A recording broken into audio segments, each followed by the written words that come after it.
Well, hello there, ladies and gentlemen. This is The Kid, and I'm bringing you this next episode of StarCraft for Kids. And this time I'll be continuing the series between Marine King Prime up here in the, I guess this would be like the 10 o'clock position. And then down here in the bottom left of Entombed Valley will be the Red Zerg as MVP Don Regu. And like I said, this is Game 4 of this series from the Winter Arena. This is the Winter Arena Finals, and once again, the reason I'm casting this is because this is one of the biggest rivalries that's now taking place in StarCraft. Basically, these two have played 3 tournament finals against each other and are now basically the biggest thing in StarCraft when it comes to watching their games. And they are just both epic players, they're both incredible, probably the best of their races, so really, if you're looking for a good TVZ, this is as good as it's going to get. I mean, the best Zerg and the best Terran. So, this is Entombed Valley, and for those of you who didn't watch the last game, Don Regu won and changed the series to a 2-1 lead in his favor. And as such, usually the MLG rules, and I believe they were like this for this tournament, allow the loser to pick the next map. So, MKP chose this map, chose Entombed Valley, which is actually a very good map for Terran, mainly because of the excess of choke points. You've got this ramp into the base, you've got this ramp into the main, well, you've got this ramp into the main, this ramp into the natural, you've got rocks here, which make it tricky for the Zerg to take a third base without exposing themselves, and really they're just choke points all over the place. I mean, this is something of a choke point. Right here's one.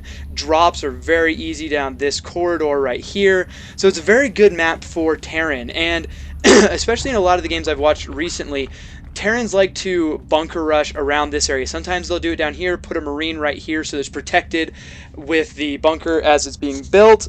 And also, you can obviously put the bunker in a very standard position right here. So it'll be interesting to see what these players do to take advantage of this map. Obviously, this middle area right here is very good for Zerg flanks and all of those sorts of things. So, looks like Marine King Prime putting up 2 quick barracks and no gas, so we'll probably see him throw down a command center relatively early after some Marine aggression. Bringing this SEV down, most likely we'll see a bunker, probably somewhere in here, and it's looking like it's going to come up here. So we're going to have to see a bunch of drones come off the line from DRG. Here they come right now. Their first task will be to stop this bunker from going up, and then, you know, everything after that is either kill the SCV, stop the Marines, whatever. And this Marine being microed like a complete champ, even getting a drone kill, that is beautiful work by Marine King. And even as soon as he salvages that, he waits for the drones to be pulled off, and then just a second later drops his other bunker. Now, this is incredibly reminiscent of Game 1, but the big difference this time is it looks like Don Regu is actually going to get this spine crawler up.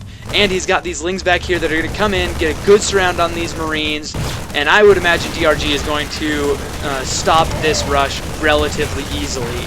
Now the bunker does go up, but Marine King only gets 1 Marine into the bunker before having to salvage it. And salvaging it at a pretty good time, right at about 45 health.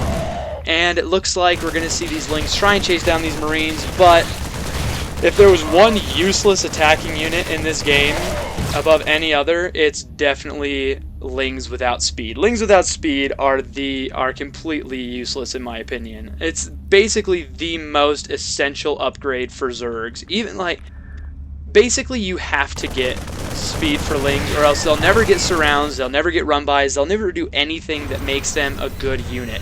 So right now, we don't even see DRG going for any kind of gas. He's not. He's just droning up pretty heavily, throwing down, not even using any of the Queen's energy to drop creep tumors, just doing spawn larvas. And so I would imagine that we're just going to keep seeing him drone up pretty heavily for a little while until he's ready to drop some geysers. And there we go. There goes the first one. Now let's see how many he puts down. If he puts down like 3, usually that's pretty typical of a Roach build. Here comes his second one. But if he goes for 4, that means he wants the extra gas that he would need for mutas. So mutas would be good on this map, but also, you know, he could use Roaches to bust down this front door. He does know that Marines are the only thing that are out right now, or at least the only thing he's seen. And Roaches are relatively good against Marines, as long as you don't let the Marines get too high of numbers. So there goes a third gas, and there's no fourth on the way. This is pretty indicative of a Roach build. So we'll see what he does right there. He does need to watch out for any sort of Marauder play, which we do have 2 tech labs here. So it does look like Marine King has some idea of what's going to happen. He's got these Marauders coming out. Really, there isn't a whole lot of reason to get Marauders as a Terran player unless you know Roaches are coming. I mean, Ultralisks, sure, but for the most part, you know, the most common build that you're going to see against Terran when you're playing as Zerg is going to be some sort of Ling Muta with Banelings, maybe some, you know, and then as you get into the late game, get Infestors if they're still going for bio and things like that. But because he knows Roaches are on the way, he's going to get those Marauders out to try and do as much extra damage as possible. So let's go ahead and take a look at the income. The Zerg is ahead of the Terran right now, but once again, we've got mules down, so I would imagine, so that's why the numbers are pretty even for the income. It looks like Marine King pushing out a little bit, maybe trying to take some map control. He might even turn this into a push. He does have at least 1 Marauder in here, and he's got another 3 on the way, so really he could do quite a bit of damage, but DRG is pushing out 15 Roaches. He might have actually been attempting to do some kind of Roach speedling all in until now we've got this Baneling's nest coming in. He might have been anticipating doing a little bit of a bust, or those Banelings might just be for the huge amount of Marines he's expecting right now. And good scan right there. He did miss this creep tumor, which is a bit of a misclick, but he is going to try and charge up this ramp a little bit, and maybe noticing that there are a lot of Roaches there, and he's going to pull back a little bit. Now this is where you can definitely use the map to your advantage. Marauders, 6 range, Marines I believe is 5. Yeah. So they all have more range than the Roaches. So really, if Marine King can get a good position, he'll get the first shot on these Roaches and be able to do a lot of damage. But Marine King needs to make sure he doesn't get trapped in a corner and doesn't get to a point where all the Roaches can attack at once. Now these Lings coming in, trying to get a bit of a surround to keep this Bio Ball from getting away too much, and really doing quite a bit of damage. But these Roaches are getting beat up quite a bit. You got a couple in the orange, 1 in the red. Neither of these players wants to overcommit too much to this, because you definitely don't want to lose your entire army to this push. So DRG going to go ahead and pull back, take the Xel'Naga, try and keep some map control going, and at the same time taking his 3rd base. This is a kind of a tough part of the mid game for both players. Neither of them have enough of an army that they can wipe the other out or even get into the other's base. As we see, they both have pretty good incomes as of right now, but it does look like if DRG's not careful, this army might come right in here and snipe his expansion, and they are out of range of that Xel'Naga. But here we go.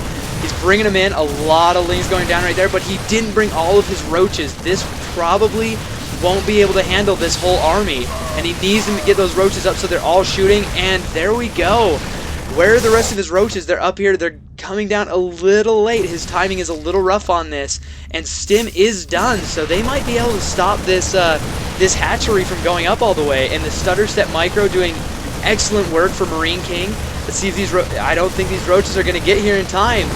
And there we go, forcing the cancel on the hatchery. That is huge for Marine King, especially because he has his 3rd command center up. He can just lift that off, plop it down right here, and begin mining off of it. If we look at the units lost, the Zerg is significantly behind. That's 825 minerals behind. That's a lot of Roaches, Lings, or drones, possibly even Banelings. So really, it's up to DRG right now. He has to do some kind of damage here to keep the Terran player from getting too far ahead on 3 bases. Standard rule of thumb is Zerg should always have 1 more base than their Terran or Protoss opponents. And look at this, 5 mules being dropped right away. That's going to put the income for Marine King significantly ahead. We'll watch this number just skyrocket, and look at that, up to 2,100, almost 2,200. And now he's feeling pretty comfortable. He's ready to push out. We do have a lot of tech on the way for DRG, but it's going to be I feel like there's not going to be a whole lot of damage that he can do with it right off the bat. These Marines and Marauders are knocking on his door, and pretty soon they're going to have medvac support, which is going to be really, really scary for the Zerg player. And here we go. He needs to get these Banelings on the Marines. If they're wasted on the Marauders, then it's just not going to be enough damage. And as much as that looked like it did a lot of damage, that's still a lot of Marines and Marauders. Well, mainly a lot of Marines to deal with. And that was a lot of Banelings wasted on those Marauders. So if we look at the units lost, yeah, Terran player is still holding a nice little lead. He's doing very well right now against the Zerg. And even bringing this this factory in, and DRG does clean it up, but if we look at the units, it's a lot of Marines and Marauders with 2 medvacs on the way, and he is down by 8 drones. And there are 2 mules on the field. So income for our Terran player is looking really good. He's sitting on 1-1 upgrades, working on 2-2. Our Zerg player has 1-1 for his Lings, 1 armor for his Roaches. And this is something that a lot of Terrans do very often. They'll bring this factory in not only for scouting, but also it can throw off the targeting. If you put this right over your army, it's hard for the Zerg to focus down specific units, and also you can land it in choke points to basically, and there we go, to act as basically a force field. Some good fungal growths going off. Marine King Don Regu does not want to let this factory land. If he does, it's going to block him off very effectively, and this is looking great for Marine King. It's going to be incredibly tough for Don Regu to get past this. This hatchery will go down, and as much as he might have this 3rd base going down here, but it's not finished. He's very behind in his economy, and he really just needs to get an army out of some sort. He is down by almost 50 supply, and these infestors only have enough for about 1 fungal growth each, and he has got to do better than what he did right there if he's going to make those fungals worth it. Here we go. This is going to be a huge push by Marine King, and there's the good game by our Zerg player. Just too much there. The critical point, for those of you who are wondering, was losing this hatchery so much. Whenever his Roaches got down here too late to save this hatchery, that was the game changer. It put him behind in his economy, and it allowed the Terran player to drop this expansion, start mining it before the Zerg's 3rd base was up. So that was the big clincher right there. Good game by Marine King. We'll have to see where Game 5 takes us. I hope you guys enjoyed it. Take the things that you've learned. Terran, go out and do this. Always be harassing. Always be aggressive. Don't let the Zerg, tech up and get those dangerous units like Infestors and Banelings. Hope you guys loved it, and I'll talk to you guys in the next game.